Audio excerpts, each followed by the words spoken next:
Las construcciones megalíticas son estructuras encontradas en todas partes del mundo, que cumplen con los componentes intrínsecos de su nombre. En primer lugar, implican ejecución de trabajo humano. Se excluyen entonces las grandes formaciones naturales que puedan confundirse con construcciones, como es el caso que se muestra de la considerada formación natural de Al-Nasla'a en Arabia Saudita, aunque genere mucha controversia al respecto.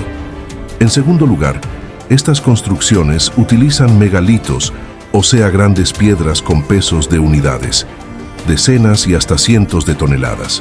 Muchas están construidas con los megalitos montados sin apenas modificar sus formas naturales, utilizando uno solo o varios apoyados entre sí. Otras muchas construcciones también utilizan los megalitos, pero modificados utilizando herramientas para cortarlos, tallarlos y ensamblarlos y conformar diferentes tipos de montaje. Un tercer componente esencial pero extrínseco de las estructuras incluidas en este estudio es la antigüedad, ya que están comprendidas solamente las estructuras cuya datación oficial las sitúe históricamente en las edades lítica, neolítica y metalúrgica del bronce y del hierro, o sea, las que se identifican como construcciones del mundo antiguo. Presentamos el primero de una serie de videos que tienen como objetivos primordiales, en primer lugar, intentar agrupar y encauzar la opinión mayoritaria pero disgregada de muchos especialistas en este tema, que desde hace mucho tiempo proporcionan evidencias suficientes e inobjetables para producir un cambio de lo que nos ha enseñado de manera consuetudinaria la historia oficial registrada sobre las fechas y los métodos constructivos empleados para la ejecución de las estructuras megalíticas del mundo antiguo. En segundo lugar, pero el más importante objetivo es proporcionar una sencilla pero también inobjetable evidencia gráfica para direccionar la opinión de los innumerables interesados en estos temas hacia la manifestación de su apoyo al cambio propugnado por los especialistas. Para lograr el direccionamiento hacia el cambio que se pretende, se motivará y estimulará a la videoaudiencia para que cuando mire cada una de las estructuras que estaremos incluyendo en los videos, haga un rápido análisis y se responda a la pregunta: ¿realmente se podría construir esta estructura con los métodos disponibles por los antiguos constructores según lo descrito en los libros de texto? Recordando que estos métodos consisten básicamente en usar para el transporte rodamiento sobre troncos de madera y arrastre con mano de obra de personas y de animales, y para el montaje, lo más comúnmente enseñado es la construcción de terraplenes para alcanzar las alturas requeridas. Como referencia se incluyen gráficas que ilustran algunos equipos de construcción modernos que serían requeridos para intentar llevar a cabo, ya sea el transporte de los monolitos desde distancias de cientos y hasta miles de kilómetros, o el corte, tallado, acabado y la maniobra y montaje en sus correspondientes sitios. Así pueden ser contrastados con los que también se muestran, como ejemplo de lo que nos han enseñado hasta ahora para la construcción de las pirámides y demás estructuras antiguas.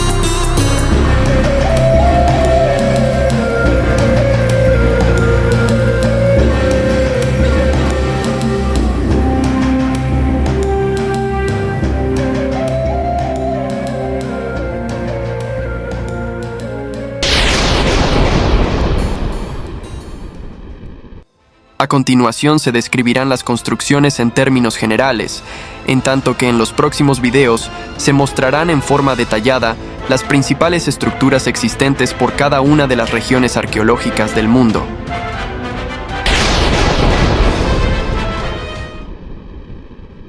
Las estructuras construidas con megalitos, con sus formas naturales, apenas sin modificar, han sido clasificadas en 4 tipos.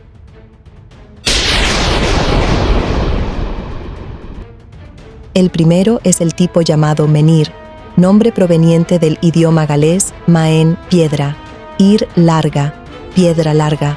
Es la forma más básica de monumento megalítico, consistente en una piedra alargada tallada o en bruto colocada en posición vertical con una parte de la misma enterrada en el suelo. Algunos suelen estar grabados, aunque la mayoría se encuentran en bruto y pueden alcanzar grandes alturas.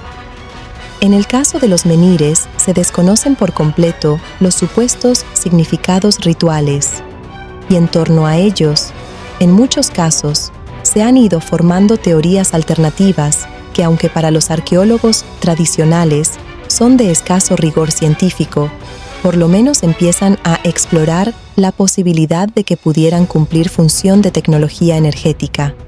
Esto teniendo en cuenta las características del tipo de material de los megalitos utilizados, que en general eran rocas cristalinas, cuarcitas y granitos, que tienen alto contenido de cristales de cuarzo que proveen una gran propiedad de efectos piezoeléctricos vibracionales.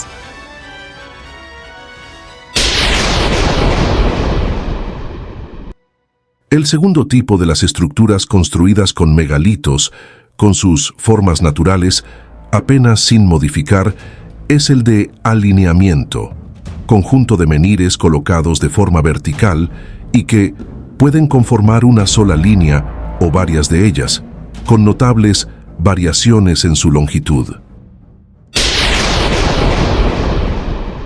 El tercer tipo es el llamado cromlech, conjunto de menhires posicionados en forma vertical, que constituyen grandes complejos circulares con dimensiones variables entre unos y otros, tanto en diámetro como en altura.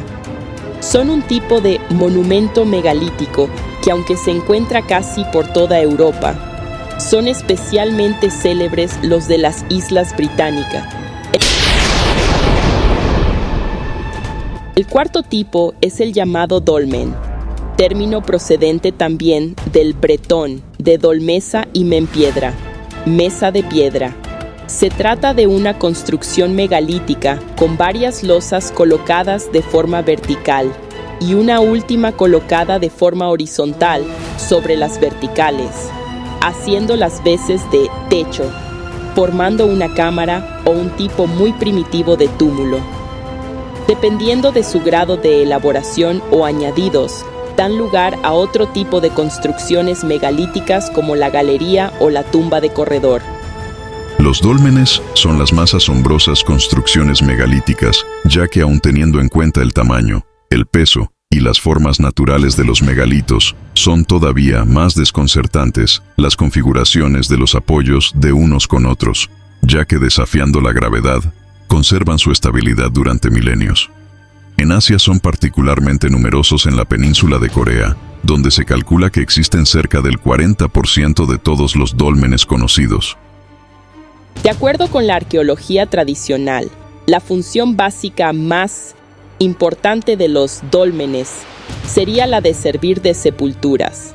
Sin embargo, algunos investigadores han llegado a la conclusión de que esta función puede haber sido dada por los aborígenes que encontraron los dólmenes mucho tiempo después de haber sido construidos por otras civilizaciones más antiguas, con una función que es desconocida actualmente. De todas formas, está claro que la función original de los dólmenes debió ser más compleja que la estrictamente funeraria, puesto que la envergadura de su construcción, que habría requerido un formidable esfuerzo y una gran participación colectiva, sería desproporcionada en relación con la cantidad de enterramientos posibles. Lo anterior ya que, aunque sin ninguna evidencia, la arqueología oficial ha configurado la teoría de que estas construcciones fueron hechas con la mano de obra de cientos o miles de personas que arrastraban los megalitos sobre troncos de madera. Todas las estructuras megalíticas del tipo menhires, alineamientos, cromlech y dólmenes, tienen como características constructivas principales tanto el enorme tamaño y peso de los megalitos, utilizados como la procedencia de los mismos desde sitios ubicados a grandes distancias, lo que implica el transporte a través de muchos obstáculos y accidentes geográficos.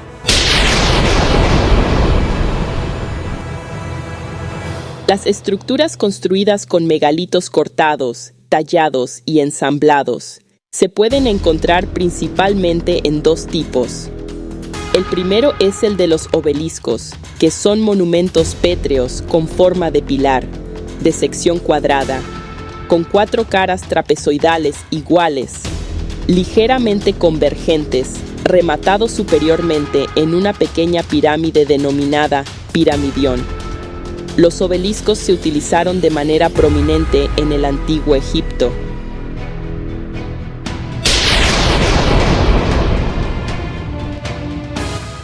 El segundo tipo incluye las pirámides, los muros ciclópeos y poligonales, templos, etc., en cuyo caso, adicionalmente a la dificultad de transportar desde sitios alejados, los enormes y pesados megalitos presentan la característica de que todos los megalitos son cortados y tallados con gran precisión, con múltiples tamaños y formas.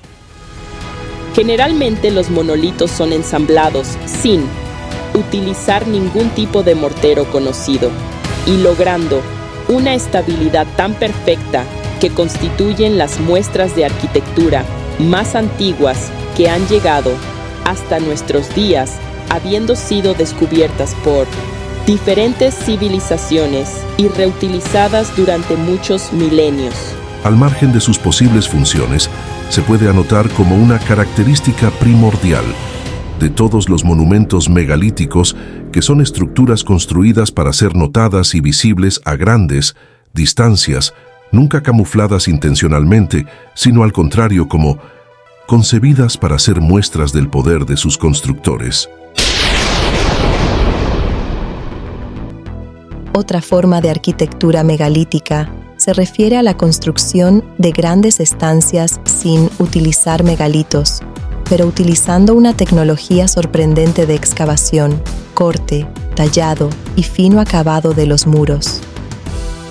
En primer lugar, se pueden observar las cámaras excavadas en el sólido lecho de roca de granito, talladas completamente y terminadas con superficies internas muy pulidas, con un esmalte de vidrio extraordinario y un efecto de eco emocionante.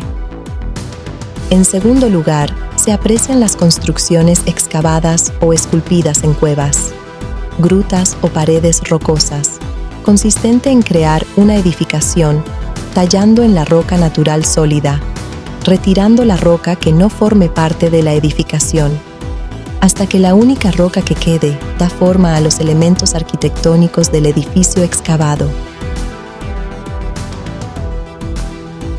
Todas estas construcciones se encuentran principalmente en la India, y aunque los métodos constructivos y la función proyectada son inexplicables, son datadas oficialmente casi todas entre el siglo IV a.C.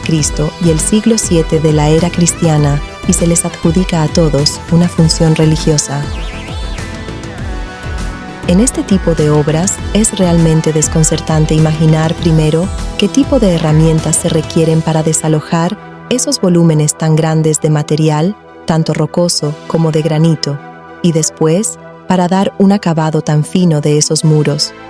Como dato curioso, los arqueólogos dejan constancia que en ninguna de estas construcciones se ha encontrado el menor rastro de los materiales extraídos que debían formar volúmenes considerables.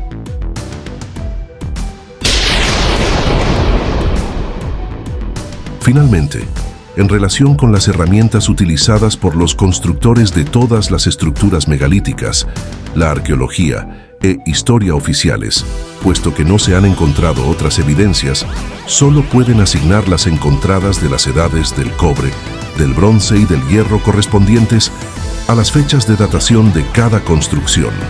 Lo anterior no resiste ningún tipo de análisis técnico, teniendo en cuenta la dureza de los materiales contra la ductilidad de las herramientas, y tampoco resiste un análisis sociológico, ya que el alto grado de perfección logrado en los cortes y tallados de cada obra requeriría encontrar alguna evidencia de equipos o herramientas más avanzadas.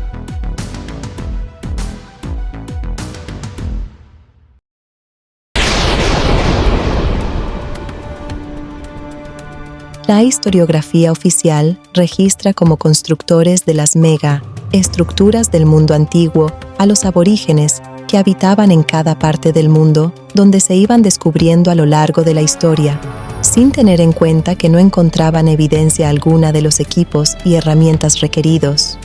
Una posibilidad factible es que la mayor parte de construcciones eran encontradas por sucesivas generaciones en las mismas condiciones en que los arqueólogos modernos encuentran los sitios arqueológicos, ya sea enterrados o en terrenos selváticos. De esta forma, la capacidad técnica de los antiguos pueblos solo alcanzaba para la exploración y reconstrucción de los sitios en las mejores condiciones posibles.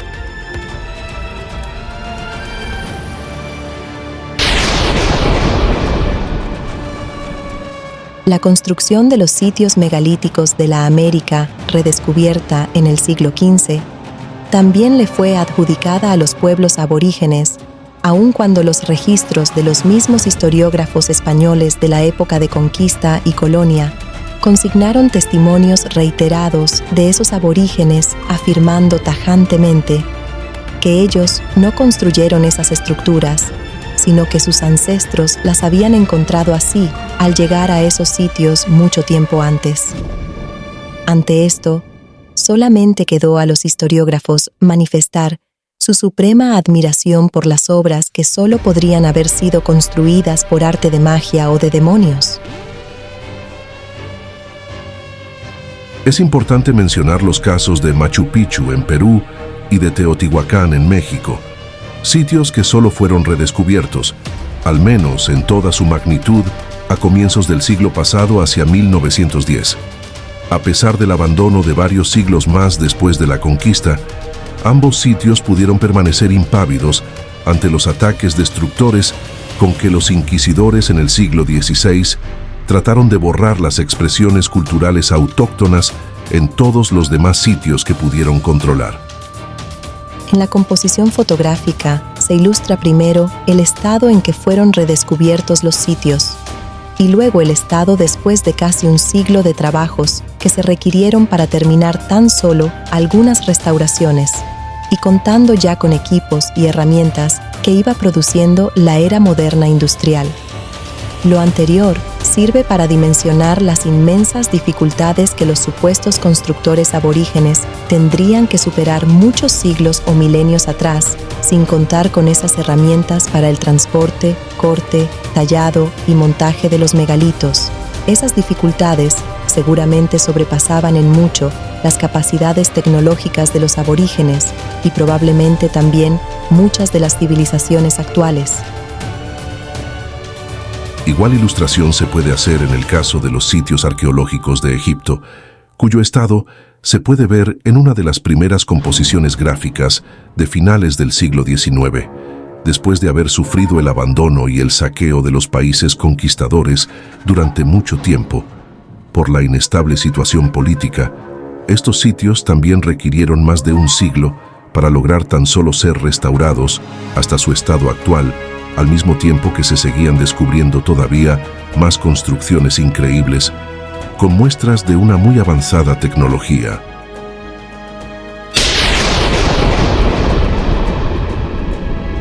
La idea de que la Tierra tiene una energía natural, una fuerza motriz que se puede aprovechar colectivamente mediante una red de estructuras interconectadas, es una idea hasta hace poco considerada como conspirativa, pero que ha sido debatida e investigada durante décadas por notorios personajes científicos.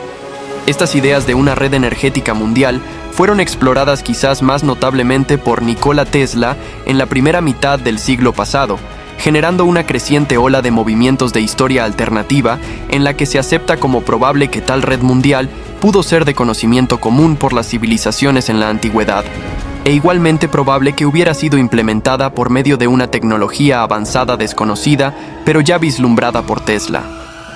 Nikola Tesla, a partir del 3 de julio de 1899, empieza a hablar sobre su observación y descubrimiento relacionado con el fenómeno geoeléctrico de las ondas estacionarias que se constituiría en la base de sus teorías de transmisión inalámbrica de comunicaciones, datos y energía eléctrica.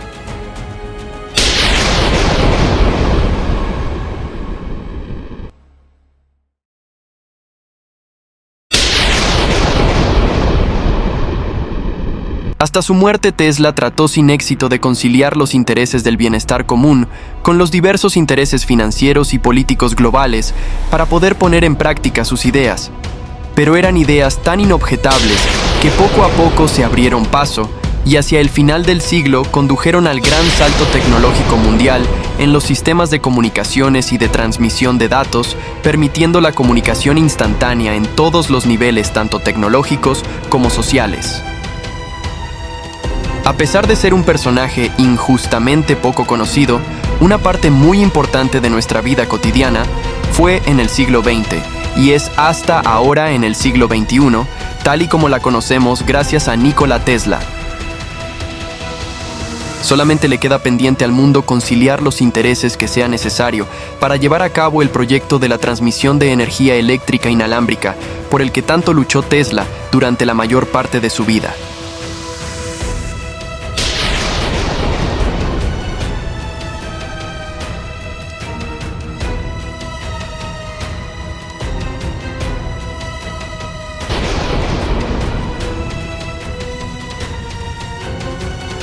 El sistema de producción y distribución de la energía eléctrica, los motores de la mayoría de los electrodomésticos que utilizamos, el control remoto o la transmisión por ondas de voz, imágenes y datos, son algunos de los innumerables inventos o ideas de este ingeniero serbio.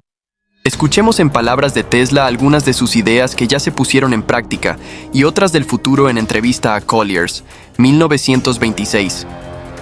Cuando la tecnología inalámbrica se aplica perfectamente, toda la Tierra se convertirá en un enorme cerebro, que en realidad lo es, siendo todas las cosas partículas de un todo real y rítmico. Podremos comunicarnos unos con otros instantáneamente, independientemente de la distancia. No solo esto, sino que a través de la televisión y la telefonía nos veremos y escucharemos unos a otros tan perfectamente como si estuviéramos cara a cara, a pesar de distancias de miles de kilómetros, y los instrumentos mediante los cuales podremos hacerlo serán sorprendentemente simples en comparación con nuestro teléfono actual. Un hombre podrá llevar uno en el bolsillo de su chaleco.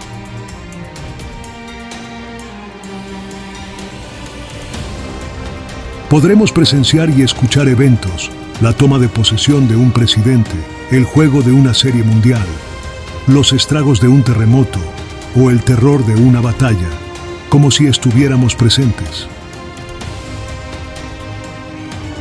Antes de que pasen muchas generaciones, nuestras máquinas serán impulsadas por energía obtenida en cualquier punto del universo.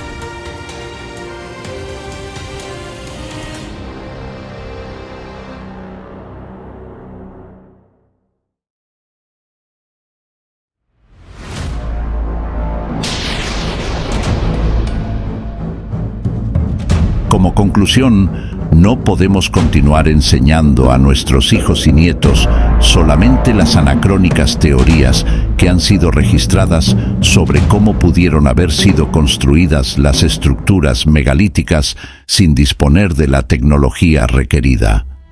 En lugar de eso, debemos motivarlos a buscar unas teorías alternativas que tengan más factibilidad, a partir del reconocimiento de los siguientes hechos ocurridos en la prehistoria de la humanidad. Primero, que existió una civilización humana que desde su creación pudo alcanzar un grado avanzado de tecnología similar o superior en algunas cosas al actual. Segundo, que ocurrió un evento catastrófico que causó la casi total aniquilación de esa civilización humana y su tecnología.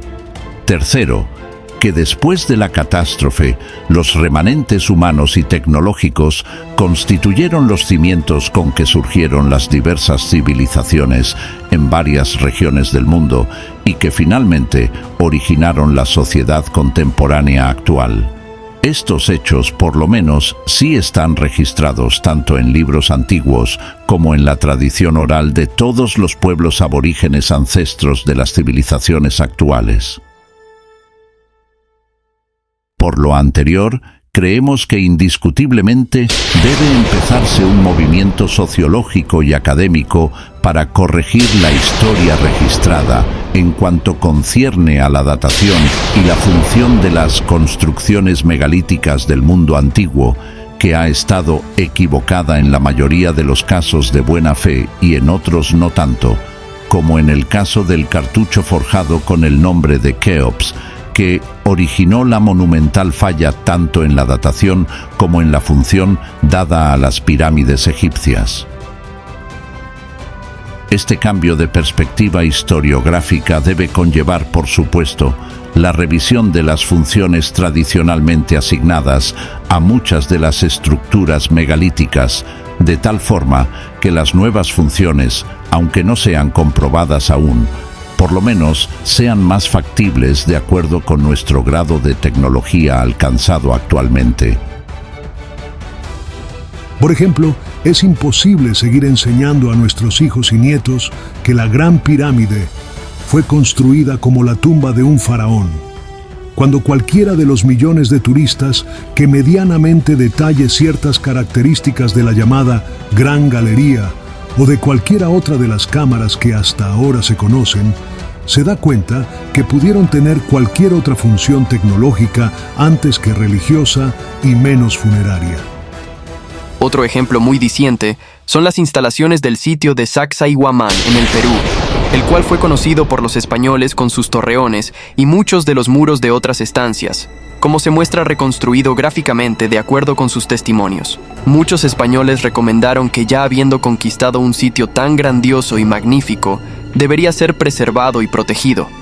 Pero los inquisidores prefirieron atender la recomendación antagónica de que un sitio así solo podría haber sido construido por hechiceros o demonios, e inmediatamente ordenaron y patrocinaron su destrucción.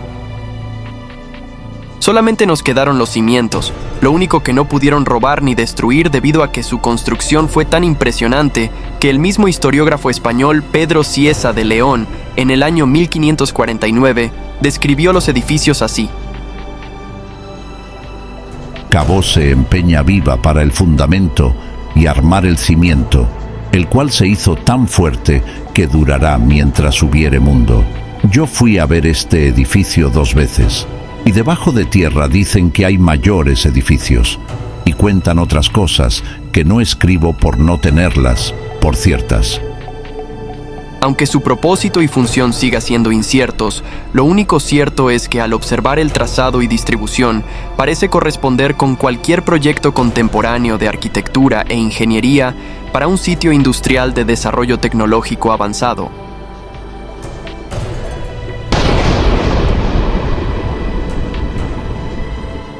Teniendo en cuenta que en el mundo no existe una Academia de la Historia Universal que pueda revisar y actualizar estos temas, para direccionar este movimiento que pretendemos acudimos a las enseñanzas del profesor Fernando Sánchez Marcos, catedrático emérito de Historia Moderna de la Universidad de Barcelona, quien nos guía de la siguiente manera. A raíz de la quiebra moral y política de Europa en el siglo XX y de la aceleración de la globalización en los últimos decenios, se ha hecho evidente un cambio de perspectiva historiográfica. En esa nueva perspectiva, dar la voz a las minorías y otros grupos sociales antes postergados por la raza, la clase, el género o la religión en los relatos históricos canónicos es una demanda social que se ha de atender también cuando se escribe sobre el pasado. Con estas claras orientaciones, nosotros, las minorías, reclamamos nuestro lugar en la historiografía y, por tanto, nos manifestamos así. En virtud de las suficientes evidencias recabadas, manifestamos nuestra voluntad de considerar como cierto un registro histórico acerca de la ocurrencia de un evento catastrófico que destruyó casi completamente las civilizaciones humanas existentes, junto con las muestras de su grado de tecnología alcanzada hasta ese punto de la prehistoria de la humanidad. Después de la catástrofe, los remanentes de la humanidad tuvieron la capacidad para lograr el resurgimiento de las varias civilizaciones ancestrales de nuestra sociedad actual.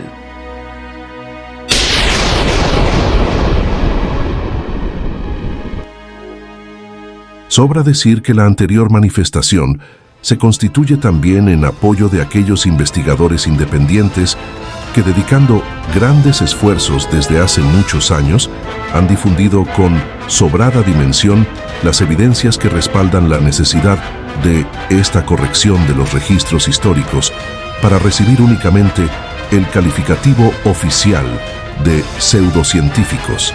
Personalidades como Graham Hancock, Robert Schoch, Brian Foerster, Andrew Collins, Patrice Pouillard, fundador de BAM, Giacomo Longato y otros muchos que inicialmente estarían bien representados por los mencionados, deberían conformar un grupo al cual las minorías desde ya manifestamos nuestro apoyo y adhesión.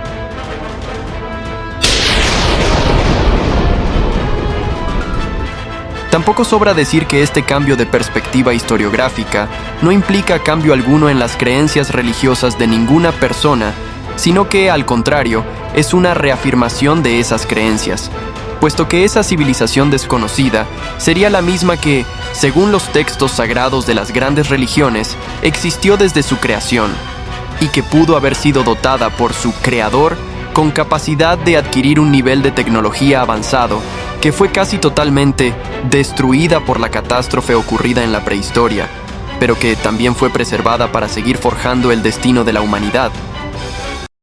Manifestémonos Ya. Unamos nuestras voces para que sean tenidas en cuenta. Reescribamos la historia ya. Manifestémonos y unamos nuestras voces para que sean tenidas en cuenta. ¿Reescribimos la historia? Sí.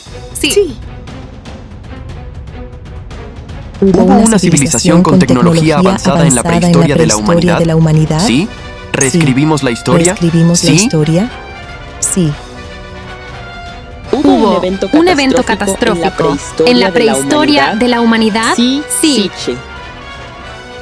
¿Reescribimos la historia? Sí.